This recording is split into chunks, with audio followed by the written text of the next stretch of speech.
우리가 인생을 살다 보면 꼭 잊어버려야 할 것이 있고 결코 잊어버려서는 안 되는 것이 있습니다. 우리는 무엇을 잊어버려야 할까요? 이런 것들이겠죠.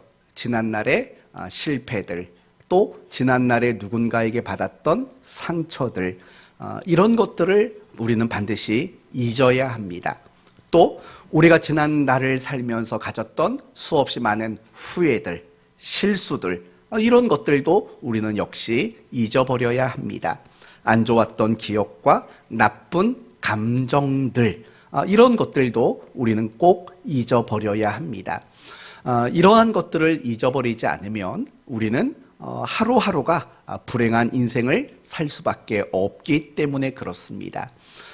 여러분, 종종 과거에 있었던 어떤 상처되는 사건들, 그런 것들이 문득 떠오를 때가 있지 않습니까?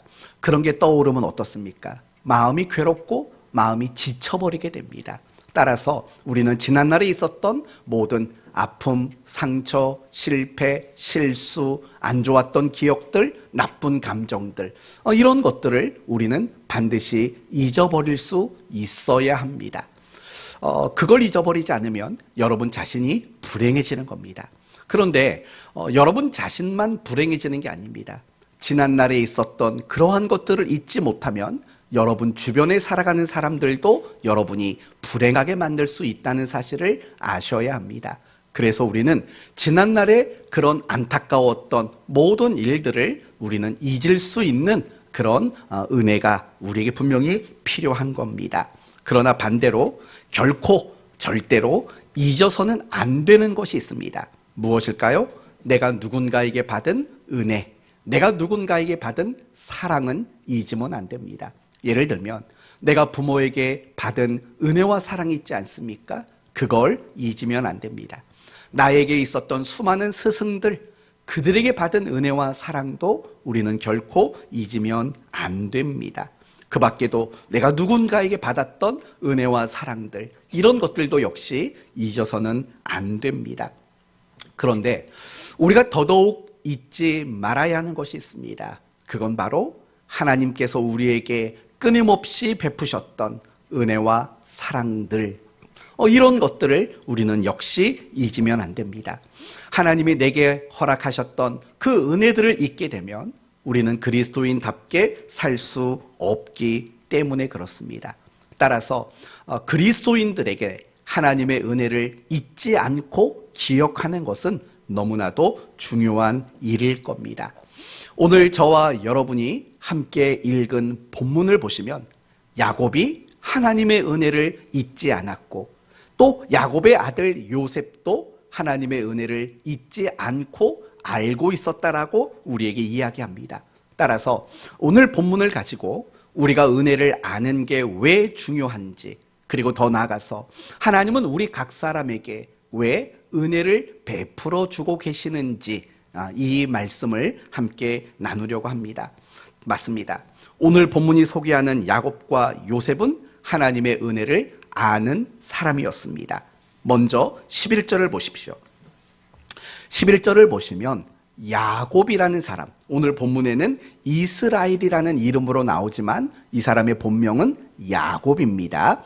야곱이 뭐라고 말하는지 보세요. 11절, 요셉에게 이르되 내가 네 얼굴을 보리라고는 생각하지 못하였더니 하나님이 내게 내 자손까지도 보게 하셨도다. 여러분, 이게 무슨 말인지 아십니까? 야곱은요, 요셉이 지금껏 죽었는 줄 알았던 거예요. 왜냐하면 야곱이 자기 아들들에게 속았지 않습니까? 사나운 짐승에게 물려 죽었습니다 라고 속았던 겁니다. 그래서 야곱은 자식을 잃었다라고, 요셉을 잃었다라고 그렇게 생각을 하고 오랜 세월 살았습니다. 그러던 가운데 이 요셉이 살아있는 것을 보게 된 거고, 오늘 본문의 경우에는 그 요셉이 두 아들을 데리고 오는 장면을 목격한 겁니다. 그래서 하는 말이 이거죠. 나는 너를 다시 볼 거라고 생각 못했는데 네 얼굴도 보게 되고 심지어 하나님이 내 손주까지도, 나의 손주까지도 보게 하셨다라고 말을 하고 있는 겁니다. 여기서 우리가 알 수 있는 것은 뭡니까? 요셉의 얼굴을 다시 보는 것, 요셉의 아들들, 즉 자기의 손주들을 보게 되는 것, 이 모든 것들은 다 무엇이라는 겁니까? 하나님의, 그쵸, 오늘은 그 말만 대답 잘 하시면 돼요. 하나님의 은혜다. 이렇게 야곱은 인정하고 고백을 하고 있다라는 거예요. 야곱은요, 하나님의 은혜를 아는 사람이었다라는 거예요. 또 9절 말씀을 볼까요? 이번에는 요셉이 말을 하는 겁니다. 요셉이 9절, 요셉이 그의 아버지에게 아뢰되 이는 하나님이 여기서 내게 주신 아들들입니다 라고 말해요. 요 대목을 주목하셔야 돼요. 이는 하나님이 여기에서 내게 주신 아들이다. 이 두 명의 아들을 누가 주셨다고 말합니까? 하나님이 주셨다라고 말해요. 여기서 우리가 알 수 있는 것은 뭡니까? 요셉도 하나님의 은혜를 너무 잘 알고 있는 사람이었다라는 점을 알게 되는 거죠. 결국 오늘 본문에 야곱의 말을 통해서, 요셉의 말을 통해서 우리에게 강조가 되는 건 그겁니다. 이 두 사람은 하나님의 은혜를 아는 사람이었다라는 거, 그걸 우리에게 오늘 본문은 소개하고 있는 거예요. 그렇다면 하나님의 은혜를 알고 있었던 야곱과 요셉을 우리에게 소개하는 이유는 뭘까요? 우리에게도 마찬가지라는 거예요. 우리도 하나님의 은혜를 아는 자가 되어야 한다라고 그렇게 말하기 위함이라는 겁니다. 그러면 이제 여러분에게 묻겠습니다. 여러분은 지금껏 살면서 하나님께서 베풀어 주셨던 많은 은혜가 있었습니까? 없었습니까? 많은 은혜가 있었죠. 사실은 이 말도 틀린 말이에요. 하나님은 우리에게 멈추지 않고 은혜를 주셨거든요. 하나님은 우리에게 쉬지 않고 끊임없이 은혜를 베풀어 주셨거든요. 그렇다면 여러분은 그 하나님의 은혜 안에서 내가 지금 살아왔고 지금도 살고 있다라고 여러분은 알고 계십니까? 어떻습니까? 나는 하나님의 은혜를 아는 사람인 것 같습니까? 모르는 사람일 것 같습니까? 아시나요? 모르시나요? 알아요. 잘 아셨습니다. 아셔야죠. 그런데 그래도 혹시나 모르니까 제대로 한번 확인을 한번 해봅시다. 정말 하나님의 은혜를 아는 사람에게는 두 가지 특징이 있거든요. 그 두 가지 특징을 여러분에게 설명할 테니까요. 나는 진짜 하나님의 은혜를 안다고 여길 수 있는지, 아니면 그냥 이론과 지식으로만 하나님의 은혜를 아는 것으로 여기진 않는지, 이걸 한번 잘 확인해 보셨으면 좋겠습니다. 첫 번째, 정말 하나님의 은혜를 아는 사람에게는요, 이런 일이 일어나요. 어떤 일일까요? 매일매일 하나님께 감사를 고백하는 일이 있어요. 매일매일마다 하나님 감사합니다.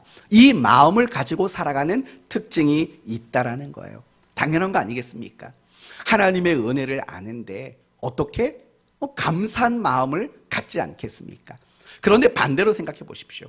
내가 하나님의 은혜를 만약에 모른다면 어떻게 내 입에서 하나님을 향해서 감사를 고백하는 이런 말들이 나오겠습니까?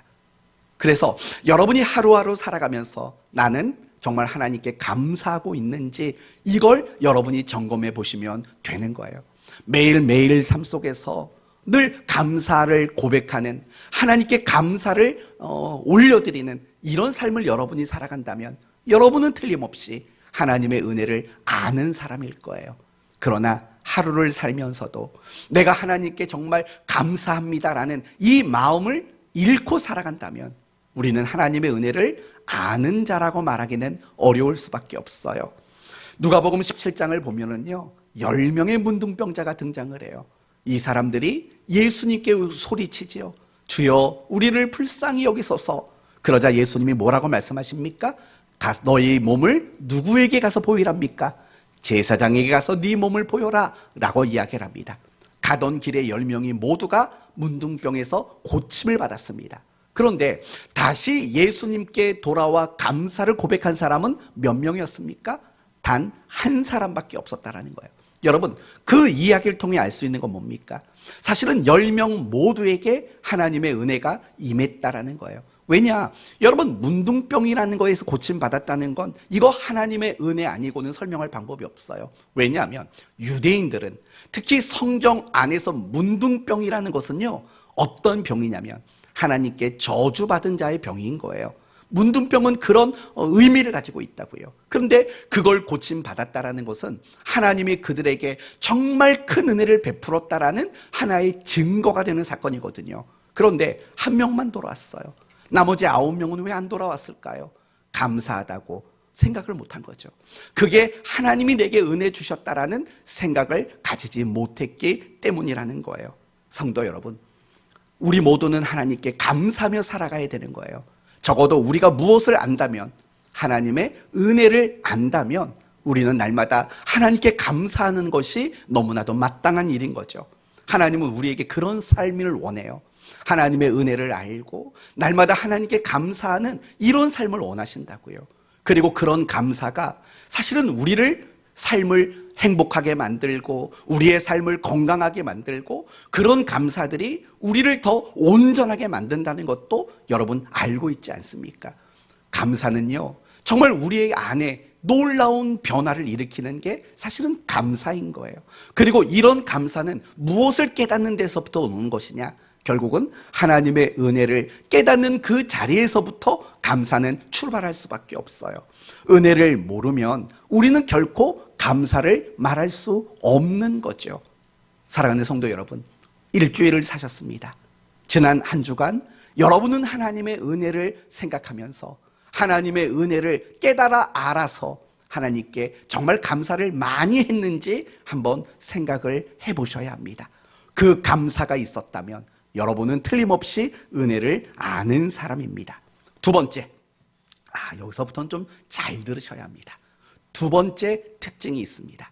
은혜를 아는 사람에게 나타나는 두 번째 특징, 그것은 다른 사람을 향한 어떤 태도를 보면 알 수 있습니다. 예를 들면 이런 거예요. 내가 어떤 사람을 봤습니다. 불특정 다수입니다. 내가 좋아하는 사람만 보는 게 아니라 내가 별로 안 좋아했던 사람들도 봅니다. 그런데 그 사람을 봤는데 이상하게 좋게 보입니다. 예뻐 보입니다. 그리고 불쌍해 보입니다. 그리고 그 사람이 하는 일들이 다 이해가 됩니다. 그렇다면 그 사람은 무엇을 아는 거냐면 은혜를 아는 거예요. 은혜를 아는 거예요. 반드시요, 내가 하나님께 은혜 받은 것을 아는 사람들은요, 다른 사람에게 어떤 태도로 반드시 반증되게 되어 있다는 거예요. 하나님의 은혜를 아는 사람들은요, 누군가에게 참 따뜻해요. 마음이 넓어요. 그리고 무엇이든 다 이해하고 공감할 수 있는 사람이 되는 거예요. 그게 은혜를 아는 사람에게 나타나는 특징인 거예요. 그러면 반대로 생각해 봅시다. 하나님의 은혜를 모르는 사람들은 다른 사람에게 어떤 태도가 나올까요? 안 좋게 보여요. 못마땅해요. 늘 원망스러워요. 그리고 무엇보다도 그 사람이 하는 모든 말과 행동이 이해가 되지를 않아요. 왜 그런 일이 일어날까요? 결국은 하나님의 은혜, 하나님이 내게 은혜를 주셨다는 사실을 우리가 깨닫지 못하기 때문에 그래요. 이 이야기를요, 사무엘상 30장의 이야기로 다시 한번 설명을 드리도록 하겠습니다. 사무엘상 30장을 보시면요, 다윗과 그의 부하 600명이 아말렉 군대와 전쟁에서 이기는 장면이 소개가 됩니다. 다윗과 600명의 부하가 잠시 성을 비웠습니다. 그때 누가 침공을 하냐면 아말렉 군사들이 침공을 합니다. 그래서 모든 가족과 짐승과 재물들을 다 빼앗아 갑니다. 그리고 성에는 불을 놓아버렸습니다. 뒤늦게 돌아온 다윗과 600명의 부하들이 깜짝 놀랍니다. 그리고 그 아말렉을 추격하기로 결심을 합니다. 그리고 막 뒤쫓아갑니다. 그런데 600명의 부하 중에 200명의 부하는요, 그만 지쳐서 더 이상 전쟁에 갈 수 없는 상황이 됩니다. 그래서 어느 시냇가에 잠깐 머물라고 합니까? 지난번 우리 사무엘상 도전 골든벨 했을 때 나왔던 거예요. 무슨 시냇가요? 비읍 시옷. 그쵸? 6개월이나 넘었는데 그걸 어찌 기억하겠습니까? 부솔 시내. 부솔 시내에서 200명이 이제라도 알면 똑똑한 사람에 속하는 거예요. 그 200명이 부솔 시내 앞에서 여러 가지 짐을 관리하고 거기서 머물러 있습니다. 그러니까 400명만 아말렉 사람과 전쟁을 치르러 나간 겁니다. 이겼을까요? 졌을까요? 전쟁에서 이겼습니다. 그리고 아말렉 사람들이 끌고 갔던 가족과 재물과 가축들을 다 데리고 오고, 심지어는 아말렉 사람들의 소유였던 것들까지도 전리품으로 다 빼앗아 옵니다. 이제 200명이 기다리고 있는 부솔 시내에 왔습니다. 그때 전쟁에 참여했던 400명이 이렇게 말을 합니다. 다윗 왕이시여, 저 200명에게 있는 가족만 돌려줍시다. 전쟁에서 우리가 뺏어온 아말렉의 전리품은 나눠주지 맙시다. 그리고 가족만 돌려주고 이 200명과 그 가족들은 우리 공동체에서 추방시킵시다. 이런 제안을 하는 겁니다. 아마도 이런 마음이겠죠.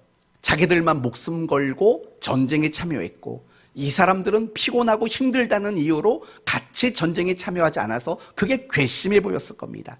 그래서 가족만 돌려주고 이 사람들을 내쫓읍시다라고 400명이 이야기를 합니다. 그때 다윗은 뭐라고 말하냐면 이렇게 말합니다. 아니다. 가족과 모든 걸 다 돌려주고 우리가 전쟁에서 빼앗아 온 전리품도 똑같이 나누어 줘야겠다. 이렇게 이야기를 합니다. 여러분, 누구 의견이 맞을까요? 그건 중요하지 않습니다. 정말 중요한 것은 뭐냐? 400명은 가족만 주고 그들을 추방시킵시다라고 말한 이유가 뭐고, 다윗은 모든 걸 돌려주고 전리품도 똑같이 나누어 주자고 말한 이유가 뭐냐? 이게 사실은 굉장히 중요한 거예요. 여러분, 400명이 그렇게 말한 이유가 뭘까요? 아무것도 주지 말자라고 말한 이유는 뭘까요? 그것은 그 전쟁에서 승리한 것이 자신들의 힘과 노력의 결과물이라고 생각한 거예요. 그러나 다윗은 모든 전리품을 전쟁에 참여하지 않은 200명에게도 나누어 주자고 말한 것은 뭐냐면, 이 전쟁에서 승리한 것은 누구로 인해서 말미암은 겁니까? 하나님의 은혜로 말미암았다라는 거예요. 그러니 400명은 뭘 몰랐을까요? 은혜를 몰라요. 하나님의 은혜를 모른 거죠.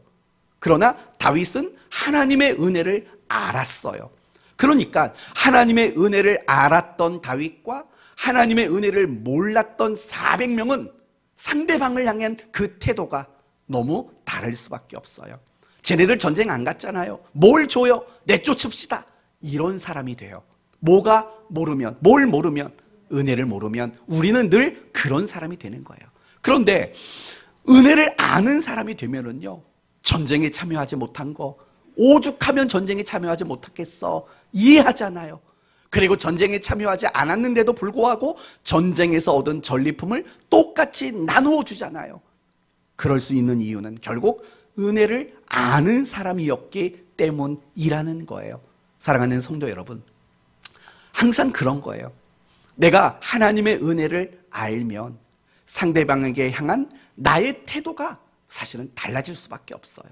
반대로 하나님의 은혜를 모르면 그 은혜를 모르는 대로 우리는 상대방을 대우하고 상대방에게 행동할 수밖에 없는 거예요. 이 모든 건 다 은혜를 아느냐, 은혜를 모르느냐, 이것이 결정한다라는 거예요. 우리는 늘 스스로도 그런 걸 깨달잖아요. 내가 성도들이 흔히 쓰는 말로 말한다면 성령 충만하고 내가 안에 은혜가 충만하면 사람들을 대하는 태도가 달라진다는 거 여러분 아시지 않습니까? 내가 은혜가 식었다고 말하고 내가 성령 충만하지 못했다고 생각하는 그 순간에는 분명히 누군가를 향한 우리의 태도가 또 나쁘게 달라진다는 것도 여러분 느껴보셨지 않습니까? 내가 은혜가 있으면 굉장히 너그러워져요. 포용력이 있어요. 이해가 너무 잘 돼요. 그러나 내가 이 은혜를 알지 못하게 되는 그 순간이 되면은요, 우리는 굉장히 속 좁은 사람이 되고 차가운 사람이 되고 아무 누구를 봐도 이해가 되지 않는 그런 사람이 될 수밖에 없다라는 거예요. 이제 한번 확인해 보세요. 누군가가 이해가 좀 되시나요? 이해가 안 되면 우리는 은혜를 잘 모르거나 은혜가 식어져 버린 거죠.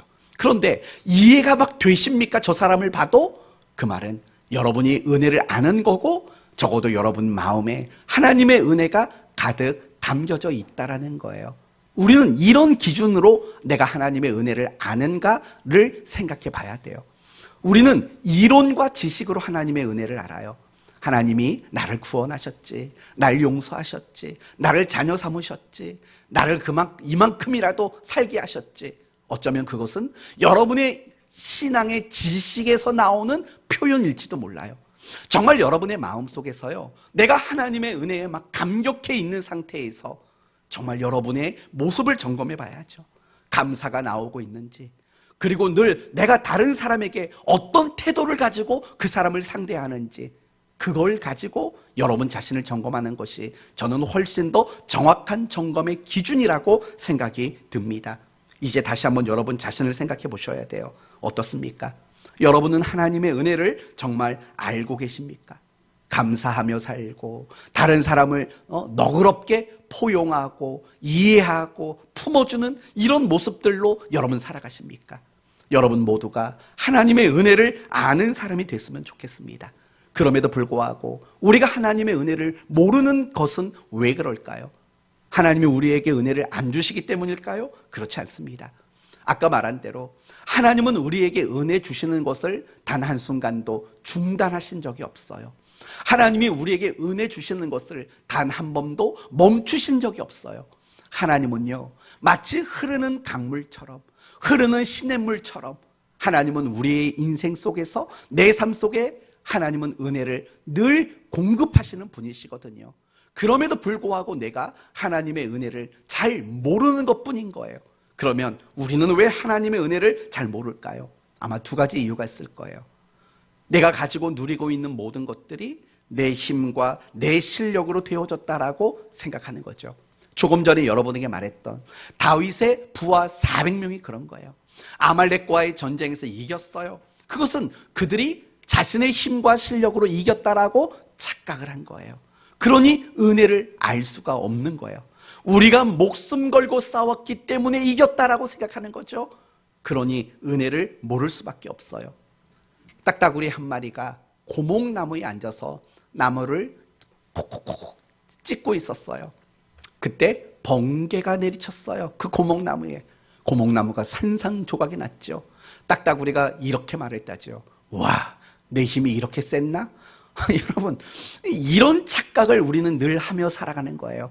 그래서 우리는 하나님의 은혜를 알지 못하는 거죠. 내가 이만큼 잘 사는 것도, 내가 이만큼 건강한 것도, 내 자식이 좀 잘 된 것도, 내가 뭔가 하는 일이 좀 잘 이루어지는 것도 우리는 뭐라고 생각하냐면 내 실력이야, 내 노력이야, 내가 얼마나 수고했는데. 물론 알아요. 여러분이 인생을 살면서 얼마나 성실했고 얼마나 수고를 많이 했고 애를 썼는지 압니다. 그러나 여러분, 그럼에도 불구하고 여러분의 그 수고와 애씀과 실력과 능력만으로 이것이 이루어진 게 아니잖아요. 하나님이 여러분의 그 수고와 애씀 속에 무엇을 담아주셨을까요? 은혜라는 것을 담아주신 거죠. 그래서 우리는 지금껏 내가 가지고 누리고 있는 이 모든 것들을 얻을 수 있었던 거죠. 그것이 우리의 실력과 노력의 결과물이라고 우리는 착각하면 안 돼요. 그래서 우리는 은혜를 모르는 거예요. 또 하나, 우리가 은혜를 모르는 이유는 뭐냐면 늘 당연하게 생각하는 거예요. 당연한 거. 여러분, 제가 여러분에게 당연하다라는 거에 대해서 이야기를 많이 했어요. 당연한 건 뭡니까? 모든 사람에게 적용되는 게 당연한 거예요. 예를 들면 숨을 쉬어야 산다. 그럼 여러분은 당연하죠 라고 하면 돼요. 다시 해볼까요? 사람은 숨을 쉬어야 삽니다. 똑똑하신데요? 사람은 먹어야 산다. 사람은 자야 된다. 잠을 자야 된다. 당연하죠. 다 당연해요.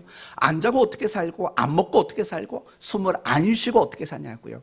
모든 사람에게 적용되는 게 당연한 거예요. 그러면 여러분이 두 눈을 가지고 세상을 볼 수 있다는 거 당연할까요?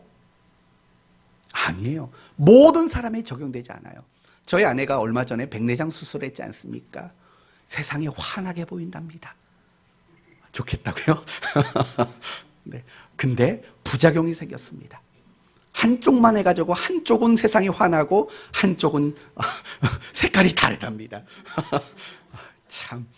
그러니까 하얀색 종이를 보면은요, 한쪽은 약간 형광빛이 도는 하얀색처럼 보이고 한쪽은 약간 누런 하얀으로 보이는 거예요. 근데 그렇게 보인대요. 그리고 한쪽 눈은 멀리 있는 게 잘 보인대요. 근데 가까운 건 안 보이고 한쪽 눈은 그나마 가까운 게 잘 보인대요. 그래서 제가 되게 똑똑하지 않습니까? 멀리 볼 때는 왼쪽 눈을 감고 가까운 걸 볼 때는 오른쪽 눈을 감아라. 그 눈을 각각 써먹어라. 네. 아무튼 그런 것들인 거예요. 성도 여러분, 당연한 게 아니거든요. 내가 두 눈을 가지고 세상을 보는 거, 아름다운 걸 보는 거 너무 당연한 게 아니에요. 지난 며칠 전에는 제가 밤중에 퇴근을 하는데 너무 아름다운 걸 봤어요. 앞쪽에는 밝은 달이 떴고요. 뒤쪽에는 빨간 노을이 지는 거예요. 그 사진 찍어가지고 성도들한테 보내주려다가 별로 뭐 반응이 없을 것 같아서 보내지는 않았지만, 그렇게 아름다운 걸 본다는 거 사실은 당연한 게 아니에요. 두 발로 걸어 다니는 거 당연한 거 아니에요. 우리 손, 발을 가지고 있는 거 당연한 거 아니에요. 자식이 있다라는 거 당연한 거 아니에요. 직장이 있다라는 거 당연한 거 아니에요. 단지 우리는 그걸 당연하다고 생각하는 것 뿐이죠. 그러니 우리는 그런 것들을 하나님의 은혜라고 생각이 들지 않는 거예요. 그러나 사랑하는 성도 여러분, 내가 가지고 있는 모든 것들, 내가 누리고 있는 모든 것들을 당연하게 생각하는 거, 그게 죄라는 사실을 여러분 알고 계십니까? 항상 우리는 하나님의 은혜를 힘입어 살아간다는 사실을 잊지 않았으면 좋겠습니다. 하루하루 살 때마다 하나님의 은혜가 생각되고, 하루하루 살 때마다 이건 하나님의 은혜입니다 라고 여러분의 입술로 고백하는 그런 성도의 삶을 살았으면 좋겠어요. 여러분, 지난 한 주간 살면서요, 누군가에게 이거 하나님의 은혜입니다 이렇게 고백해 보신 적 있으세요? 정말 여러분의 마음속에서라도요, 이건 하나님의 은혜입니다, 하나님 감사합니다, 정말 이런 고백을 해보신 적이 있는지 생각해 보셔야 돼요. 매일매일마다 저는 여러분의 입술에서요, 은혜에 감격해서 하나님의 은혜를 고백하고 노래하는 그런 은혜가 여러분에게 또한 임하게 될 줄로 믿습니다. 그렇다면 여러분, 우리가 하나님의 은혜를 알아야 되는 이유는 과연 뭘까요? 이유는 사실은 간단해요. 우리가 하나님의 은혜를 알아야지만 비로소 참다운 그리스도인의 삶을 살 수 있기 때문에 그래요. 너무 간단한 얘기예요. 은혜를 알지 못하면 우리는 그리스도인답지 못해요. 은혜를 알아야지만 그리스도인다울 수 있다라는 걸 우리는 알아야 돼요. 그렇지 않습니까? 우리가 하나님의 은혜를 알 때 비로소 진정한 그리스도인다운 삶이 가능한 거거든요. 왜냐하면 은혜는요, 우리 그리스도인의 삶에 가장 큰 힘과 원동력이 되기 때문에 그래요.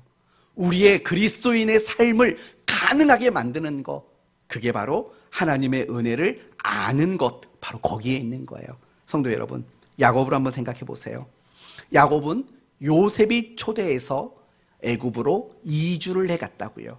그리고 그 애굽 땅에서 평안을 누리며 살았어요. 그런데 단 한순간도 애굽을 마음에 품지는 않았어요. 단 한순간도 애굽적 삶을 동화되지 않았어요. 단 한 번도 애굽에 안주하지 않았어요. 그 평안하고 윤택한 애굽에서 살지만 늘 야곱의 마음에는 어느 땅을 그리워하며 살았을까요? 하나님이 약속하신 그 가나안 땅을 마음에 품고 살았다고요. 그 말은 무슨 말이에요? 비록 그가 애굽에 살았지만 야곱은 항상 내가 그리스도인으로 그리스도인답게 살아가는 그 일을 한순간도 잊어본 적이 없었다라는 거예요. 그게 어떻게 가능할까요? 하나님이 내게 부어주신 말할 수 없는 은혜들, 그 은혜를 알았기 때문에, 그걸 인정하고 고백할 수밖에 없었기 때문에 애굽에서도 가나안을 바라보는 삶을 살 수 있었던 거죠. 요셉도 마찬가지 아니겠습니까? 요셉은 모진 풍파가 많았던 인생을 살았던 사람이에요. 여러분 아시지 않습니까? 그러나 그 모든 순간에서도 요셉은 그 믿음과 그 신앙을 지켜낼 수 있었어요. 예를 들면 이런 겁니다. 노예로 팔려갔을 때도 인생을 비관하지 않았어요. 유혹을 받았을 때도 그 유혹에 흔들리지 않고 거절하지 않았어요. 억울한 순간에도 요셉은 낙심하지 않았어요. 그리고 나중에 자기를 노예로 팔았던 형들을 만났을 때도 요셉은 너무 편안한 마음으로 그 형들을 용서할 수 있었다고요. 어떻게 요셉이 그런 인생을 살 수 있었을까요? 이유는 간단해요. 하나님의 은혜를 너무나도 잘 알고 있었던 거예요. 조금 다르게 표현한다면 요셉은 늘 하나님의 은혜 때문에 감격하는 삶을 살았던 거예요. 그 삶이 그 모진 풍파 같았던 인생 속에서 그 요셉을 참다운 그리스도인으로 지켜낼 수 있었다라는 거예요. 사도 바울도 마찬가지예요. 복음을 전하고 많은 성도들을 양육하고 많은 교회를 세웠어요. 그 일을 위해서 수고와 헌신을 아끼지 않았고 또 많은 고난과 역경의 시간들을 보냈다고요. 어떻게 그러한 것들을 감당할 수 있었을까요? 그것은 하나님의 은혜 때문이에요. 그래서 이 사도 바울이 고백했던 고백 중에 가장 유명한, 목소리가 왜 이렇게 나왔죠? 가장 유명한 고백 중 하나가 뭡니까? 이런 고백이죠. 내가 나 된 것은 하나님의 은혜로 된 것이니. 여러분, 이 고백에서 우리가 알 수 있는 건 뭐냐면요, 바울은 날마다 하나님의 은혜 안에 춤을 췄던 사람인 거예요. 날마다 하나님의 은혜 안에서 감격했던 사람이라는 거예요. 그것이, 하나님의 은혜를 아는 그것이 바울의 그 모든 고통과 수고와 희생과 헌신 그 속에서도 묵묵히 잘 감당할 수 있는 그런 사람이 되도록 만들었던 힘과 원천이었다라는 거죠. 다윗도 마찬가지죠. 하나님 마음에 합한 자, 하나님을 기쁘시게 하는 자, 모든 왕들을 평가하는 기준이 되는 사람이 될 수 있었던 이유도 마찬가지인 거예요. 하나님의 은혜를 알았기 때문에 그런 거예요. 우리도 마찬가지인 거예요. 성도 여러분, 우리도 하나님의 은혜를 알 때 언제, 어느 순간에도 어디서도 우리는 정말 그리스도인답게 그렇게 살아갈 수 있게 되는 것이 된다라는 거예요. 하나님의 은혜를 알 때 말씀에 순종하게 되는 거죠. 하나님의 은혜를 알 때 하나님을 더 찾게 되는 거죠. 하나님의 은혜를 알 때 우리는 더 간절해질 수 있는 거죠. 하나님의 은혜를 알 때 우리는 더욱더 참다운 그리스도인의 모습으로 내가 선 그 자리에서 살아낼 수 있게 된다는 거예요. 하나님의 은혜를 아는 거, 사실은 그게 너무나도 중요해요. 하나님의 은혜를 알아야지만 우리가 그리스도인다운 삶을 살아낼 수 있기 때문인 거예요. 우리의 신앙의 수준, 무엇이 결정하는 줄 아십니까? 내가 하나님의 은혜를 얼마나 많이 아는가, 그것이 내 신앙의 수준과 내 신앙생활의 범위를 결국은 결정하게 되는 거예요. 그래서 우리가 하나님의 은혜를 아는 것이 얼마나 중요한지 우리는 잊지 말아야 되는 거예요. 저는 여러분이 하나님의 은혜를 알고 정말 늘 감격했으면 좋겠어요. 하나님의 은혜를 알지 못하면 우리는 신앙생활이 늘 힘들어지고 실패하게 되고, 우리가 하나님의 은혜를 알지 못하면 그리스도인의 삶이 엉망이 될 수밖에 없다는 거 아시지 않습니까? 아담과 하와를 생각해 보세요. 그들은 하나님의 형상으로 실패했어요. 왜요? 은혜를 받지 못했을까요? 아닙니다.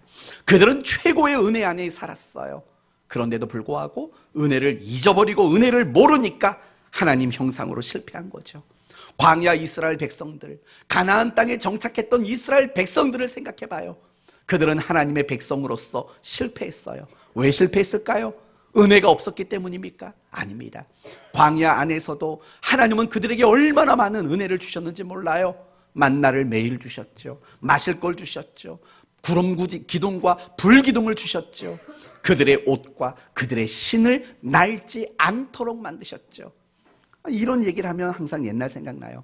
어떤 학생이 이 설교를 하고 났더니 또 와서 얘기를 해요. 뭐라고 말하냐? 목사님, 옷이 낡지 않고 신발이 닳지 않는 게 그게 왜 은혜입니까? 그게 낡아야 새 거 사지요.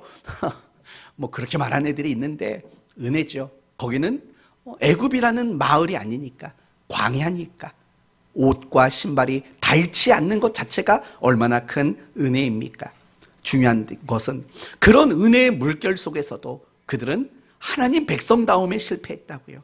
가나안 땅에 들어간 다음엔 어땠습니까? 하나님이 전쟁에서 다 이기겠잖아요. 하나님이 다 지켜주셨잖아요.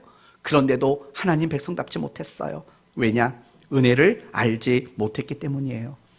그걸 똑같이 우리에게 적용해 보자고요. 내가 왜 그리스도인답게 살지 못할까요? 내가 왜 신앙생활이 잘 안 될까요? 이유는 간단해요. 하나님의 은혜를 우리는 잘 모르기 때문에 그런 거예요. 예배가 소홀해지는 이유, 우리의 헌신이 약해지는 이유, 우리가 서로를 사랑하는 것을 하지 못하는 이유, 용서가 안 되는 이유, 우리가 섬김이 안 되는 이유, 너그럽지 못한 이유, 남편 등짝만 봐도 화가 나는 이유. 옛날에 어떤 권사님이 저한테 그랬어요. 남편 숨소리만 들어도 화딱지가 치밀어 오른다고. 왜 그럴까요? 하나님의 은혜를 알지 못하기 때문인 거예요. 사랑하는 성도 여러분, 막 이런 거와 같아요. 하나님의 은혜를 안다는 것은요, 자동차에 기름을 가득 채운 것과 마찬가지라는 생각이 들어요. 기름이 없으면 차는 못 달려요. 아무리 비싼 차도 못 달린다고요. 마찬가지인 것 같아요. 하나님의 은혜가 정말 내게 부어지지 않으면, 그래서 내가 그 하나님의 은혜를 알지 못하면 우리는 조금도 꿈쩍할 수 없는 마치 기름 떨어진 자동차가 될 수밖에 없는 것 아니겠습니까? 저는 이 말씀을 준비하면서 여러분에게 이런 축복을 하고 싶었어요. 하나님의 은혜에 매일매일 감격하게 되는 여러분이 되기를 원합니다 라는 이런 축복이요. 한번 해볼까요? 사랑하는 성도 여러분, 여러분 매일매일 삶 속에서 여러분이 하나님의 은혜를 깨닫고 알게 되는 은혜가 있기를 바랍니다. 여러분의 매일매일 삶 속에서 하나님의 은혜 때문에 여러분이 눈물도 흐르고 마음이 뜨거워지기도 하고 정말 감격하게 되는 이런 은혜가 여러분 모든 삶 속에 임하게 되기를 예수님 이름으로 축원드립니다. 그거면 돼요. 그거면 돼요. 하나님의 은혜를 더 주셔야 되는 게 아니라 하나님은 우리에게 지금도 부족함 없는 은혜를 주시는 거라고요. 그걸 내가 깨달아야 돼요. 내가 그것을 감격할 줄 알아야 돼요. 그런 은혜가 여러분 모두에게 임하게 된다면 여러분의 삶에는 변화가 일어날 것이에요. 지금까지 여러분이 바꿀 수 없었던 무엇인가가 바뀌어지게 될 거예요. 지금까지 여러분이 순종할 수 없었던 그 문제에 여러분은 순종할 수 있게 될 것이에요. 항상 내가 하나님의 은혜를 깨닫는 자리에 머물러 계세요. 예배 나오세요. 오후에 찬양 예배 함께 하세요. 그리고 집에서 말씀과 기도의 삶을 놓치지 마세요. 늘 찬송하며 사세요. 그리고 하나님을 묵상하세요. 내 삶 속에서 나와 함께 하시고 내 삶 속에서 나를 이끌어 가시는 그 하나님을 여러분이 매일매일 묵상하셨으면 좋겠어요. 그래서 여러분 모두가 은혜를 아는 사람이 되셔서 정말 더 능력 있는, 그리고 정말 기쁨과 감격이 넘쳐나는 이런 성도의 삶을 살게 되기를 바랍니다. 이제 끝으로, 하나님은 우리에게 도대체 은혜를 왜 주시고 왜 그 은혜를 자꾸 알라고 말씀하실까요? 이유는 간단합니다. 우리를 통해서 우리 주변에 있는 사람들을 사랑해 주라고요. 섬겨주고 그들을 세워주라고 우리에게 은혜를 주시는 거죠. 하나님은 요셉에게 은혜를 주셨습니다. 그래서 요셉이 한 일이 뭡니까? 흉년 가운데 먹을 것이 없었던 모든 나라의 사람들에게 먹을 것을 공급하는 일을 하지 않습니까? 하나님은 야곱에게 은혜를 주셨습니다. 그래서 오늘 본문을 보십시오. 9절 중하반절에 보면 아버지가 이르되 그를 데리고 내 앞으로 나오라. 내가 그들에게 뭐 하리라? 축복하리라는 거예요. 축복하리라. 하나님이 야곱에게 은혜를 주신 것은 그로 하여금 누군가를 축복하는 자가 되는 거죠. 야곱이 애굽 땅으로 이주한 이후에 애굽 왕 바로를 만났습니다. 그리고 그 애굽 왕 바로에게 한 일이 뭔지 아십니까? 왕을 축복하는 일을 했다고요. 바로 이런 것들이에요. 하나님이 우리에게 은혜를 주고요, 그 은혜를 알아야 된다고 말하는 이유는 무엇이냐? 그래야지만 우리는 우리의 이웃을 진정 사랑하고 섬길 수 있게 되기 때문에 그래요. 바로 그런 것들 때문이에요. 내가 은혜를 알지 못하고 내가 은혜를 깨닫지 못하면 누군가를 사랑할 일이 없어요. 할 수가 없어요. 누군가의 짐을 대신 짊어주고 누군가를 이해하고 누군가를 기다려주고 누군가를 옆에서 격려해주고 하는 이 일들은 도무지 될 수가 없는 거예요. 그래서 하나님은 우리에게 은혜라는 것을 주시는 거예요. 그 은혜를 통해서 그 사람을 사랑하고 섬기고 이해하고 그 사람을 품어주는 바로 그 일들, 그런 일들을 위해서 우리에게 은혜를 주시는 거예요. 그런데요, 가끔씩 성도들 가운데 이런 착각을 하는 분이 있어요. 하나님이 내게 은혜를 많이 주신 것은 내가 다른 사람보다 더 훌륭하기 때문에 은혜를 주신다라고 생각하는 경우가 있어요. 그렇지 않아요. 어쩌면 정반대인 것인 것 같아요. 예를 들면 이렇게 생각해 보세요. A라는 사람은 평범한 사람이에요. B라는 사람은 가만히 두면 못된 짓을 할 사람이에요. 그러면 여러분이 하나님이라면 A에게 은혜를 주시겠습니까? B에게 은혜를 주시겠습니까? A일까요? B일까요? B에게 은혜를 줘야죠. 가만히 두면 못된 짓 할 사람에게 은혜를 줘야죠. 그래야 못된 짓 안 하지요. 아이, 목사님 엉뚱한 얘기 하시는 거 아닙니까? 아닙니다. 바울이 그런 얘기를 했어요. 바울이 뭐라고 말했냐면, 여러분, 바울에게 하나님이 얼마나 많은 은혜를 주셨는지 아시잖아요. 바울이 이렇게 말해요. 나는 죄인 중에 괴수입니다. 여러분, 바울이 다메섹에서 예수님 만나기 전에 하고 다녔던 일이 뭔지 아시죠? 예수 믿는 사람들을 붙잡아다가 감옥에 넣는 거, 예수 믿는 사람들을 막 핍박하는 일을 했다고요. 아니, 그런 바울에게 은혜를 주지 않았다면 어떻게 됐겠냐고요. 바로 그런 것들이에요. 혹여나 여러분이 스스로 생각하시기에 나에게 하나님이 참 은혜를 많이 준다, 예배 시간마다 은혜를 주시고 성경을 펼칠 때마다 은혜를 주시고 막 기도할 때마다 은혜를 주시고 막 이런 것들이 여러분이 느껴지신다면 생각하셔야 돼요. 좀 죄송한 말이네요, 하다 보니까. 여러분에게는요, 은혜가 임하지 않으면 남들 속상하게 할 사람들이에요. 은혜를 주지 않으면 자꾸 남들에게 상처 주고 자꾸 남들에게 아픔을 줄 사람일 확률이 많을 수밖에 없는 거예요. 그래서 하나님이 저에게 은혜를 늘 많이 주시잖아요. 저에게 은혜를 주셔야지 아내를 안 괴롭히고 우리 딸에게 무서운 사람이 안 되니까. 그래서 저에게 은혜를 많이 주시나 봅니다.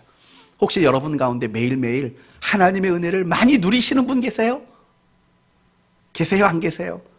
안 계시다면 꽤 평범하신 분들인가 보죠. 저만 나쁜 사람인 거고, 네, 그런 거예요. 착각하지 마시라고요. 하나님이 내게 은혜를 자꾸 많이 주시는 거, 내가 남들보다 잘나서 훌륭해서가 아니에요.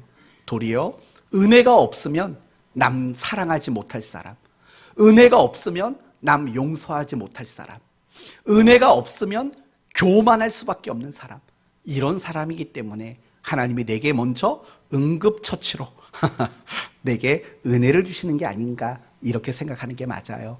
그리고 중요한 것은요, 하나님이 여러분에게 은혜를 주시는 이유는 항상 이웃에게 그 이유가 있는 거예요. 분명히 은혜를 주셨으면은요, 반드시 돌아봐야 돼요. 나에게 은혜를 주신 이유가 내 주변 누군가에게 분명히 있을 거예요. 나에게 은혜를 주셔서 그를 섬기게 하고, 나에게 은혜를 주셔서 그를 위로케 하시고, 나에게 은혜 주셔서 그에게 힘있게 하시고자 하는 분명한 하나님의 의도가 있을 거라는 거예요. 여기서 조금만 더 넓은 관점으로 이야기하면 이렇게 말할 수 있어요. 신앙생활을 열심히 잘하는 이유는요, 나를 위해서가 아니에요. 내가 신앙생활을 열심히 해야 되는 이유는요, 내 주변에 있는 우리의 이웃들을 위해서 신앙생활을 하는 거예요. 전 우리 교회 성도들이 그 마음을 가졌으면 좋겠어요. 내가 열심히 기도하고, 내가 열심히 예배 나오고, 내가 열심히 성경 읽고 하는 이 모든 이유는 나를 위한 게 아니에요. 물론 자연스럽게 나에게 많은 혜택이 주어지겠죠. 그러나 그게 의도이거나 목적은 아니에요. 내가 은혜를 받아야지만 내 주변에 있는 사람들을 선하게 대하고 그들을 품어주고 이해할 수 있는 은혜로운 사람이 될 수 있기 때문에 우리에게 은혜를 주시고 있다는 걸 기억하셔야 돼요. 오늘 드려지는 예배를 통해 하나님이 여러분에게 어떠한 은혜를 주셨다면 이제 생각하셔야 돼요. 내가 받은 이 은혜로 누구를 섬겨야 될까? 누구를 위로해 줘야 될까? 여러분, 그런 성도의 자리로 나가셔야 돼요. 그럴 때 여러분에게 임한 그 은혜가 더 충만하게 여러분에게 감격으로 다시 되돌아온다는 사실을 잊지 않았으면 좋겠습니다. 이제 오늘 말씀을 마치도록 하겠습니다. 세상에서도요, 은혜를 모르는 사람은 훌륭한 사람이 아니에요. 우리 신앙 안에서도 마찬가지인 거예요. 하나님의 은혜를 모르면 훌륭한 그리스도인이라고 말할 수 없어요. 뿐만 아니라 은혜를 모르면 그리스도인답게 살 수가 없는 거예요. 그러므로 성도 여러분, 매일매일마다 하나님의 은혜를 깨닫는 은혜가 있기를 바라고, 매일매일마다 하나님의 은혜를 아는 자가 되기를 바라고, 매일매일마다 하나님의 은혜 때문에 정말 감격 가운데 살아가는 여러분이 되셨으면 좋겠어요. 항상 은혜가 식지 않는 여러분이 되기를 바라고, 여러분이 받은 그 은혜로 누군가를 더 잘 섬겨주고 품어주고 세워주는 여러분이 되셨으면 좋겠어요. 은혜를 모르는 400명의 다윗의 부하처럼 내쫓아버립시다. 그냥 그들에게는 아무것도 주지 맙시다 라는 이런 사람 되지 않았으면 좋겠어요. 다윗처럼 그 200명을 감싸 안아줄 수 있는 이런 그리스도인 되는 여러분 되시기를 예수님 이름으로 축원드립니다. 아멘.